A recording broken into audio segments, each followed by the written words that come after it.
Halo, selamat datang di iPodcast Yakni Podcast episode 1 by Yakni SMUPN Veteran Yogyakarta. iPodcast ditujukan untuk kalian yang tertarik dengan dunia oil and gas dan energi dengan mendatangkan speakers dari profesional di bidangnya, kami, dan juga teman-teman yang lainnya. iPodcast episode 1 akan membahas mengenai Future Career of Reservoir Engineer yang akan dibawakan oleh saya sendiri Hasna dan rekan saya Renaldi. Dan juga tentunya bersama dengan pembicara yang super keren ini ada Mas Richard Arnold. Mas Richard ini sudah berpengalaman selama lebih dari 8 tahun di oil and gas dan saat ini bekerja di Medco EP Indonesia sebagai reservoir engineer. Oh iya, buat teman-teman semua yang belum tahu, Mas Zat juga nih aktif nih di YouTube dan teman-teman semua bisa cek langsung ke YouTube-nya itu Eggman. Nah, di sana itu ada berbagai macam konten pembelajaran yang menarik dan juga pastinya bermanfaat nih buat teman-teman semuanya. Dan saat ini sudah hadir bersama dengan kami Mas Zat Arnold. Bagaimana Mas? Apa kabarnya Mas? Kabar baik, Ray dan Hasna. Kalian gimana kabar? Ya, baik juga sih Mas di sini Mas. Alhamdulillah. Nah, ini sungguh kesempatan yang luar biasa sih Mas bisa bertemu dengan Mas Zat ini walaupun secara virtual ya Mas seperti ini di Zoom ini. Ya. Yang seperti kita ketahui kan Mas Zat Arnold ini sudah cukup berpengalaman ya Mas di dunia oil and gas khususnya di bidang reservoir ya Mas. Dan juga kami di sini saya bersama dengan Hasan juga dan juga teman-teman pendengar iPodcast ini juga pastinya antusias nih pengen mendengar gitu dari Mas Zat Arnold sendiri karir sebagai reservoir engineer. Yeah. Oh ya Mas, kalau boleh tahu nih Mas untuk mengawali apa yang sebenarnya itu yang memotivasi Mas Zat Arnold itu untuk terakhir itu memilih dunia oil and gas sebagai karir Mas gitu. Oke, mungkin dimulai dari ketika saya lulus 2012 mencari-cari pekerjaan. Sebenarnya visi awal pertama saya itu antara dunia akademik di chemical engineering karena memang background saya chemical engineering atau bekerja sebagai proses engineer. Jadi sebenarnya belum ada keinginan yang besar untuk oil and gas gitu. Kemudian proses engineer tendensi saya pun sebenarnya ke arah renewable. Jadi saya subjurnya itu adalah bioproses. Jadi sebenarnya drive saya tuh lebih ke sana. Tapi mungkin rencana Tuhan ya, saya nge-apply dapatnya itu di Medco dan memang opening yang saya diterima itu reservoir engineer. Setelah saya masuk, paradigma saya tentang oil industry itu berubah 360 derajat atau berubah 180 derajat gitu ya. Berubah total. Ini industri yang menurut saya super keren. Gitu, teknologinya luar biasa canggih dan tentu saja useful buat society ya karena kita provide energi dan banyak banget hal yang bisa kita pelajari baik secara teoretikal atau secara engineering. Jadi jiwa engineering saya itu terkesima dengan oil industry, jadi saya betah di bidang oil and gas ini gitu, seperti itu. Wah, baik Mas tuh. Teman-teman semua juga bisa dengar nih luar biasa sekali dari pengalaman Mas dari ceritanya juga nih untuk memutuskan bekerja di dunia oil and gas. Oh ya Mas, bagi di sini juga kan untuk para pendengar podcast juga ada nih yang belum tahu atau masih belum terbayang nih Mas mengenai reservoir engineering gitu kan, di mana itu merupakan bidang dari Mas. Kalau boleh nih Mas dijelaskan gitu reservoir engineering itu seperti apa ya Mas? Oke, jadi kunci dari reservoir engineering itu sebenarnya kata reservoir. Dan reservoir ini sebenarnya kata general ya, yang artinya wadah atau penyimpanan. Dan ini juga sangat mirip dengan bahasa dalam dunia oil and gas namanya reserve atau cadangan. Gitu. Jadi reservoir engineering ini atau reservoir engineer ini tugas utamanya adalah mengolah cadangan minyak yang masih tersisa di dalam reservoir oil dan gas. Ya, jadi terkait kata cadangan, pertama kita harus mengestimasi cadangannya sisa berapa, masih ekonomis nggak untuk kita produce. Itu jadi kita estimasi berapa cadangannya. Dan yang kedua, di mana saja titik-titik oil dan gas ini bisa kita dapat kalau kita bor atau kita work over. Jadi tentu saja tidak seluruh titik dalam reservoir itu kalau kita bor ketemu minyak. Gitu ya. Bisa aja ketika kita bor yang ketemu gas atau ketika kita drilling yang ketemu water.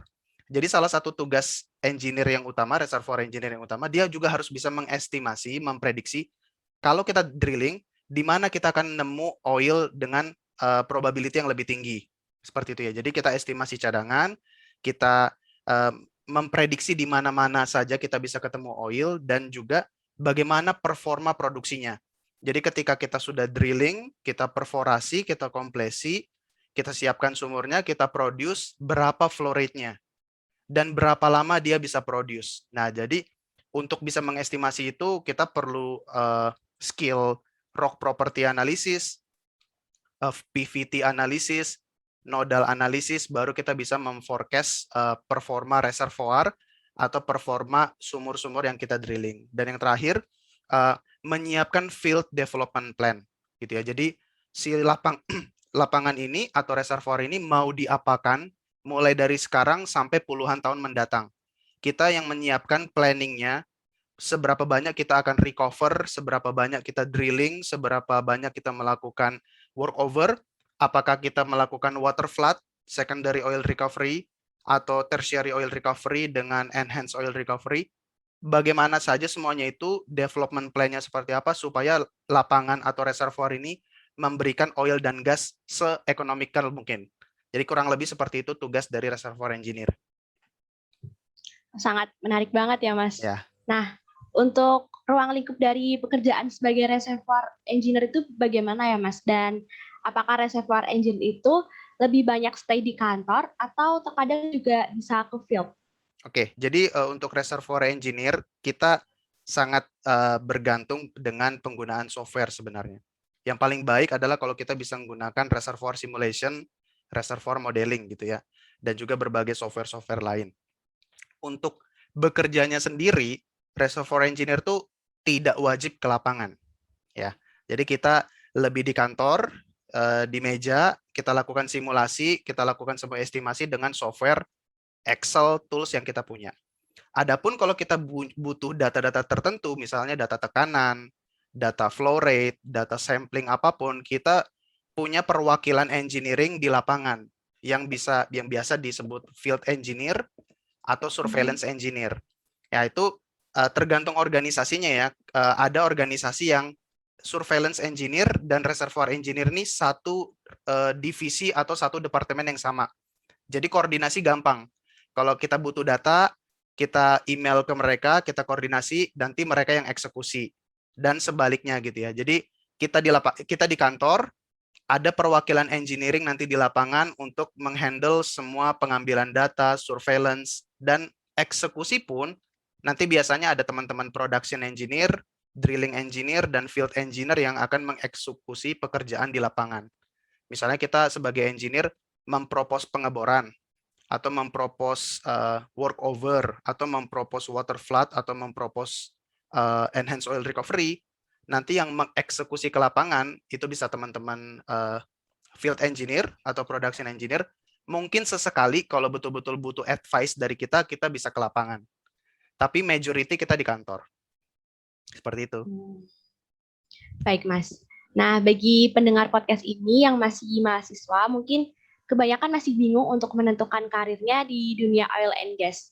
Kalau untuk reservoir engineer sendiri, bagaimana prospek kerjanya sekarang ini ya, Mas? Mungkin bisa memberikan sedikit pencerahan kepada mereka yang masih bingung soal bagaimana karir ke depannya, dan apakah reservoir engineer itu untuk sekarang cukup menjanjikan? Oke.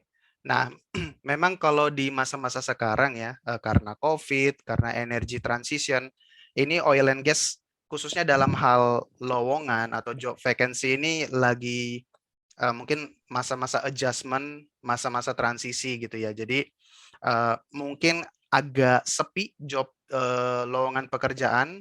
Mungkin teman-teman juga sudah notice itu ya, seperti itu. Tidak ada yang membedakan RE, reservoir engineer, production engineer, drilling engineer, geologist, petrophysicist. Menurut saya sama rata lowongan pekerjaannya seperti apa gitu ya. Tapi ini kan big oil company maupun oil company yang lebih kecil masih masa-masa transisi. Mereka melihat green energy seperti apa, investasinya seperti apa.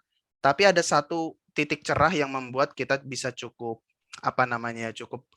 punya harapan lah dari segi carbon capture, storage and utilization gitu ya. Jadi di CO2 ditangkap, kita injek balik. Dan kalau kita bicara injeksi CO2 itu pasti butuh reservoir engineer. untuk mengeksekusi itu gitu ya. Jadi kalau memang apa namanya ya, eh, si CCUS ini sudah economical dan oil company udah berani untuk menginvestasi untuk project itu, mungkin kita bisa expect lowongan RE, Reservoir Engineer, jadi lebih banyak di kedepannya. Seperti itu. Wah, baik. Wah, luar biasa sekali ya ini dari jawaban dari Mas Izzat ini. Dan buat teman-teman yang masih kebingungan, pastinya kan sekarang udah ada harapan nih kan mengenai pengembangan dari CCUS sendiri. Ya. Ya, baik, selanjutnya Mas, untuk berbicara nih Mas mengenai pengalaman Mas sendiri dalam bekerja gitu ya, khususnya sebagai reservoir engineering. Di sini kira-kira kami pengen tahu sih Mas, kira-kira apa sih yang menjadi tantangan terbesar gitu yang pernah Mas hadapi khususnya di pekerjaan sebagai reservoir engineer? Oke, mungkin kalau dari segi tantangan ada beberapa aspek ya. Yang pertama, dari saya sendiri sebagai orang yang background-nya chemical engineer, transisi ke dunia perminyakan, khususnya reservoir engineer itu tantangan tersendiri. Jadi ada PR yang harus saya pelajari di situ gitu kan, baca textbook, baca paper, dan juga latihan software dan lain sebagainya. Dan teman-teman lain dari major lain, dari disiplin lain, pasti juga merasakan experience yang sama. Itu yang pertama. Dan yang kedua, dari segi penguasaan teknologi gitu ya. Untuk reservoir engineer sendiri yang mungkin kurikulum atau skill yang sangat dibutuhkan itu adalah reservoir simulation, reservoir modeling. Dalam hal ini 3D simulation. Tapi tidak semua engineer punya kesempatan untuk menghandle itu gitu ya. Bisa karena keterbatasan license, bisa karena keterbatasan job description. Bisa aja engineer memang tidak job desk-nya tidak untuk melakukan simulation untuk lapangan tertentu. Jadi akhirnya dia nggak memegang simulasi itu seperti itu ya. Dan itu jadi memberikan skill gap gitu ya. Karena saya tidak melakukan simulasi, saya berarti punya gap di skill tersebut dan itu menjadi challenge gitu ya. Karena tentu sebagai engineer kita pengen increase terus knowledge kita gitu ya. Kita ingin naik terus skill kita, tapi memang kita belum berkesempatan untuk menghandle tools itu gitu ya. Jadi antara kita harus memotivasi diri kita sendiri untuk belajar mandiri atau nunggu pekerjaan tersebut ada di hadapan kita. Nah, itu tantangan yang kedua. Tantangan yang ketiga, petroleum engineering, reservoir engineering, semua proyek di oil and gas itu sangat multidisciplinary. Ya, jadi teman terdekat kita itu adalah production engineer, geologist, dan juga petrofisis.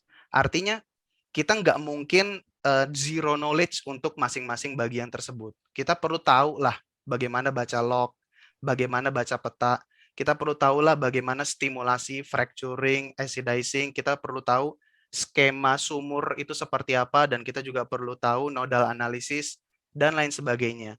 Dan juga teman-teman surface facility engineer juga jadi teman terdekat kita. Nah, kita perlu bukan saja memahami secara at least permukaan ya dari masing-masing disiplin tersebut, tapi kita juga harus punya komunikasi yang baik dengan mereka. Nah, mereka ini kan style bekerjanya beda dengan kita gitu ya. Mungkin reservoir engineer punya tipe analytical yang seperti ini, teman-teman drilling engineer punya approach yang seperti ini, geologist atau geoscience mungkin punya approach yang lebih detail gitu ya terhadap hal-hal kecil. Nah, itu bagaimana memixingnya ketika meeting. Ketika kita punya project dengan timeline yang sempit gitu ya, gimana kita bisa sepaham, gimana kita satu visi. Nah, itu jadi tantangan tersendiri. Tapi overall semuanya itu sangat-sangat fun. Teman-temannya juga sangat konstruktif. Ini industri yang oke banget, jadi semuanya itu bisa di-enjoy aja lah dalam menjalaninya. Seperti itu. Baik Mas. Nah teman-teman sendiri juga bisa dengar ya, jadi dari Mas Izzat Anwar sendiri walaupun tantangan yang dihadapi cukup besar, tapi yang terpenting adalah kita harus enjoy dalam menghadapinya ya. Terus sekali Mas. Baik Mas, selanjutnya sih ya Mas, seperti kita tahu ya, Mas Izzat Anwar sendiri kan pastinya sudah merasakan ya bagaimana dunia kerja itu seperti apa, dan juga dunia perkuliahan itu seperti apa kan. Sebelum bekerja pastinya Mas juga berkuliah lah sama seperti kami di sini. Dan menurut Mas sendiri, sepengalaman Mas dari lingkungan sih Mas, lingkungan di dunia kerja dengan di dunia perkuliahan itu perbedaannya seperti apa ya Mas kalau boleh tahu? Oke, mungkin kalau dari segi perkuliahan ya, kalau perkuliahan kita mungkin dituntut perfect ya. Jadi kita ingin membuat report yang bagus, ujian ingin 100 gitu ya, atau ingin dapat nilai A gitu ya.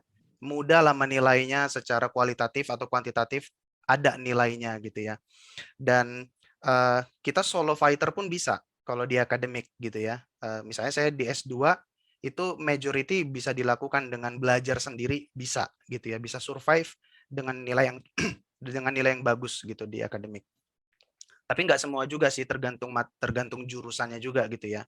Nah, kalau di pekerjaan di company itu nggak bisa begitu gitu. Kita harus kolaborasi semuanya gitu ya teman-teman, dan kita nggak bisa jadi solo fighter, kita nggak bisa cemerlang sendiri, itu nggak bagus lah untuk teamwork gitu ya. Jadi kita harus jalan bareng-bareng, dan juga approach yang terlalu akademik, approach yang terlalu analytical, yang terlalu detail itu bisa jadi tidak aplikatif ketika kita bawa ke industri, gitu ya. Bisa jadi approach yang terlalu detail, terlalu perfect, terlalu analytical itu bisa membuat lambat, gitu ya teman-teman, dan juga bisa membuat apa namanya, intinya menyulitkan flow kalau kita mau baju bareng-bareng, gitu ya. Jadi at some point kita harus berani membuat engineering judgment gitu ya. Kalau apalagi kalau project kita timeline-nya tuh sangat rapat gitu, sangat mepet, kita harus membuat engineering judgment,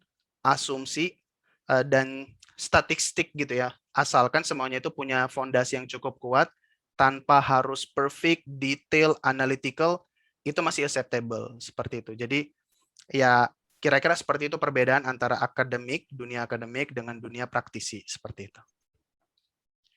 Dari penjelasan Mas tadi, berarti perbedaan dunia perkuliahan dan dunia kerja itu, bedanya adalah dunia kerja di oil and gas itu membutuhkan teamwork yang sangat kuat ya, Mas. Iya, betul Nah, sekali. masih tentang dunia perkuliahan, untuk pendengar podcast ini mungkin kebanyakan masih mahasiswa S1 atau yang sudah lulus S1. Nah, dari pengalaman Mas Richard sendiri yang sudah melanjutkan S2, seberapa pentingnya kami bagi mahasiswa S1 atau yang sudah lulus S1 ini untuk melanjutkan ke jenjang pendidikan S2 itu sendiri ya, Mas? Nah, pertanyaan ini penting, tapi kita harus isolasi dulu. Ini S2-nya linear ke dunia petroleum lagi atau ke bidang lain, Hasna? Mungkin linear, Mas. Kalau linear ya. Kalau ini menurut point of view saya gitu ya. Menurut saya sebagai engineer, sebenarnya keilmuan yang teman-teman dapat di S1 itu sudah cukup. Gitu ya. Sebenarnya teman-teman perlu mengupgrade skill dalam penggunaan software dan juga komunikasi, English speaking, Microsoft Spreadsheet, Excel gitu ya. Itu sudah cukup sebenarnya gitu ya, tanpa perlu kita support dengan S2 gitu. Jadi kalaupun teman-teman mau S2, which is very very good, sangat saya rekomendasikan, maybe nggak linear gitu ya. Jadi perkaya dunia kalian dengan keilmuan yang lain, MBA, Master Management gitu ya, atau dunia Chemical Engineering kalau kalian mau, atau Geothermal Engineering kalau kalian mau, Project Engineering itu juga sangat penting, Data Science, kalian bisa pindah untuk mengambil keilmuan di situ. Untuk survive dan berkembang sebagai engineer di oil and gas itu nggak wajib banget untuk kita S2 Petroleum Engineering gitu. Jadi S2. Nah, kalau kembali ke S2-nya saya sangat rekomendasikan gitu ya. Apalagi zaman sekarang quote and quote S1 aja nggak cukup, guys, gitu ya. Kalian harus ke S2 gitu. Kalian penting banget S2. Jujur-jujuran aja lah, seringkali kita S1 udah lulus, udah kerja, kita pasti akan bertanya, gue dulu S1 belajar apa aja gitu ya. Nah, itu sering banget kayak gitu. Tapi ketika kalian S2, saya sudah nanya berapa orang, semuanya itu puas dengan S2 mereka gitu. Jadi kayak, gila gue S2 ini baru merasa betul-betul belajar gitu ya. Karena mungkin S1 ya masa penjajakan diri gitu ya, mengenal diri, organisasi macam-macam. Jadi banyak jam belajar hilang. Nah, jadi S2 itu penting banget.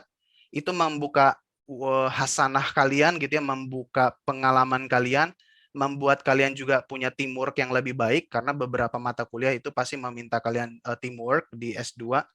Dan kalau bisa saya sarankan kuliah di luar negeri itu mengupgrade wawasan luar biasa. Membuat kita lebih mengerti dunia internasional itu seperti apa gitu ya, dunia teamwork internasional seperti apa, dan meyakinkan kalian bahwa kita itu nggak kalah pintar loh sama orang negara manapun gitu ya. Dan itu membuat confident kita luar biasa gitu ya. Kalau kita kembali ke Indonesia akan beda rasanya gitu ya. Jadi kalau kembali ke pertanyaannya, S2 itu penting, penting banget. Tapi saya sarankan, saya rekomendasikan, silakan kembali ke teman-teman masing-masing. Mungkin disiplin yang lain kalian untuk ambil ilmunya seperti itu. Menarik Baik, sekali Mas. ya, Mas. Nah, mungkin selanjutnya sebagai seorang engineer, ya pasti membutuhkan hard skill dan soft skill. Lalu hard skill dan soft skill apa saja yang diperlukan untuk menunjang karir sebagai reservoir engineer? Oke, kalau hard skill dulu ya. Kalau hard skill pasti engineering skill, ya, analytical thinking, problem solving, kemampuan mathematics to some level itu dibutuhkan. Dan yang sangat penting tentu saja software usage, software application, reservoir simulation, 3D simulation. Saya sangat sarankan kalian mulai belajar memakai, atau kalau memberanikan diri topik KP dan TA, ambil aja topik itu, ceburkan diri ke sana gitu ya. Dan juga software-software seperti material balance, well testing, atau well modeling, nodal analysis. Beranikan aja untuk pegang software-software tersebut, karena sangat penting kalau nanti kalian bekerja.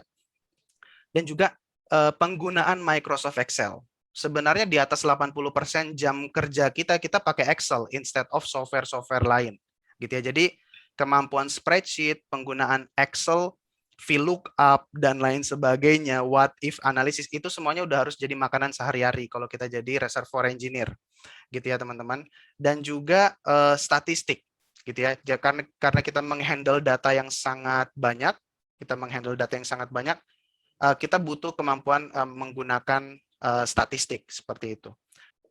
Kalau terkait soft skill, ada beberapa yang sangat penting. Yang pertama, bagaimana kita teamwork dengan disiplin lain. Jadi kita harus punya skill bagaimana kita menyampaikan ke mereka, bagaimana kita mencoba mengalah, semuanya itu soft skill yang sangat penting dalam dunia oil and gas. Dan juga communication skill. Pertama, presentation skill itu penting sekali. Kita akan sering menyampaikan presentasi ke manajer kita, ke rekan-rekan kita gitu ya, dan juga ke senior manager, bahkan sampai ke BOD, ke direksi seperti itu. Itu semua bisa sangat perlu kita punya skill presentasi. Dan berhubungan dengan presentasi, tentu saja kita perlu skill reporting secara writing nih sekarang, menulis gitu ya, menulis paper, menulis email, membuat slide presentasi gitu ya, membuat semuanya itu sangat penting seperti itu dan sangat sering kita lakukan.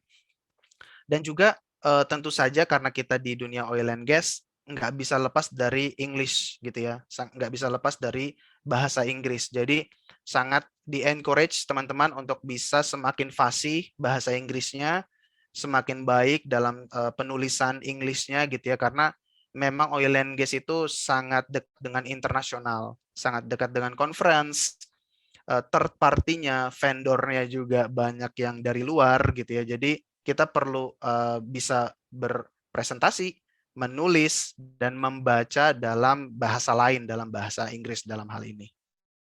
Jadi kira-kira seperti itu yang soft skill paling penting dalam oil and gas. Baik, Mas. Oh ya Mas, berbicara mengenai barusan gitu yang sudah Mas ceritakan ya, pastinya kan dari sini juga pastinya dari teman-teman semua dan juga kami pastinya jadi tertarik nih Mas untuk menjadi seorang reservoir engineering juga. Seperti Mas Arnold berdasarkan apa yang Mas ceritakan tadi gitu Mas. Dan oh ya Mas, sekarang itu kira-kira nih bagi kami atau bagi para teman-teman juga yang mendengar podcast ini, jika ingin berkarir sebagai reservoir engineer, apa yang perlu kira-kiranya perlu kami persiapkan gitu Mas? Oke, jadi seperti yang sudah disampaikan tadi, yang menurut saya yang paling penting adalah skill kalian ya. Dalam hal ini paling gampang skill software, dan software tipe apa tadi sudah saya sampaikan, skill Microsoft Excel itu yang sangat penting, dan juga skill komunikasi dalam international language. Itu menurut saya sih sudah cukup gitu ya. Kalau dari segi skill set yang kalian butuhkan. Nah, tentu saja untuk masuk ke dunia industri ada hal-hal lain yang perlu kalian siapkan, misalnya portofolio kalian ya yang mencakup eh, IP kalian tentu saja ya, nilai kalian, transkrip kalian dan juga pengalaman organisasi gitu ya. Jadi kalau nilainya bagus, IP di atas 3 lebih tinggi lebih baik gitu ya. Dan juga pengalaman organisasi yang menyatakan bahwa kalian cukup banyak organisasinya atau aktif berorganisasi, itu dua modal yang paling penting dalam kalian memasuki dunia pekerjaan, dunia industri, khususnya oil and gas industry. Seperti itu, Ray. Ya, baik Mas. Terima kasih. Oh ya Mas, berbicara mengenai meniti karir ya gitu, berbicara persiapan karir ke depannya itu pastinya juga kan di sini juga ada nih teman-teman pendengar podcast ini ada yang baru aja lulus atau fresh graduate nih Mas. Nah menurut Mas Richard sendiri itu apa yang menjadi kesalahan umum gitu yang sering dilakukan oleh para fresh graduate dalam meniti karir atau dalam memulai pekerjaan atau mencari pekerjaan gitu Mas? Nah ini berat nih. Kesalahan umum yang dilakukan oleh mahasiswa fresh graduate sendiri untuk memulai karir dan pekerjaan. Ya Mas, kurang lebih seperti itu. Sebentar, karena ini mungkin agak ini juga ya, agak sensitif juga ya. Mungkin ini ya salah satu ya. Ada beberapa yang berpikir jumlah sertifikat yang kalian kumpulkan itu lebih penting dari skill yang dimiliki gitu ya. Jadi mungkin ada yang mengejar yang penting sertifikatku banyak dulu nih gitu ya. Sementara penguasaan skill itu sendiri belum bisa dipertanggungjawabkan. Mungkin di situ bisa jadi weak spot, bisa kecewa juga gitu ya, karena tentu saja yang rekrut itu tidak melihat serta-merta hanya tumpukan sertifikat gitu, tapi kemampuan kalian yang bisa kalian sampaikan ketika interview, kemampuan yang bisa kalian buktikan, misalnya tadi Anda di skripsi buat apa sih skripsinya gitu ya, saya melakukan analisis ini dengan software ini. Nah, itu yang paling penting, itu lebih penting dari beberapa sertifikat yang terkumpulkan sebenarnya gitu. Karena itu adalah skill yang bisa di-assess gitu ya, teman-teman. Jadi seperti itu yang utama sebenarnya. Bagi seorang yang rekrut, skill kalian yang paling utama yang diinginkan gitu. Misalnya skill penggunaan software, skill penggunaan Excel gitu ya, skill data analytics kalian yang bisa terbukti dari misalnya ditanya kalian langsung melakukan gitu. Jadi kesalahannya mungkin yang dilakukan teman-teman adalah mencoba mengumpulkan sebanyak mungkin sertifikat, ikuti event ini, webinar itu, webinar ini dan lain sebagainya. Tapi kedalaman skill itu sendiri mungkin dangkal gitu. Atau mungkin hanya mengejar sertifikatnya saja. Itu salah fatal gitu ya. Jadi saya encourage banget teman-teman, ayo pakai software tersebut gitu ya. Ayo belajar mendalam gitu ya. Ayo perkaya skill kalian, perbanyak skill kalian dan confident gitu untuk bisa ketika nanti sudah mengapply pekerjaan gitu. Dan itu yang pertama. Dan yang kedua, teman-teman mungkin ini tarik-tarikan gitu ya. Ada yang menganggap IP itu nggak penting, ada yang menganggap IP itu penting gitu ya. Tapi mungkin kembali kepada kalau seorang yang merekrut, mau nggak sih merekrut orang dengan IP-nya yang rendah? Tentu saja nggak mau gitu ya. Kembalikan aja ke teman-teman sendiri, kalau teman-teman punya perusahaan, ingin meng-hire orang baru, kalian ingin meng-hire orang yang IP-nya rendah atau IP-nya tinggi? Kalau kalian jadi CEO-nya. Kalau sebagai CEO pasti kan ingin yang paling berkualitas kan?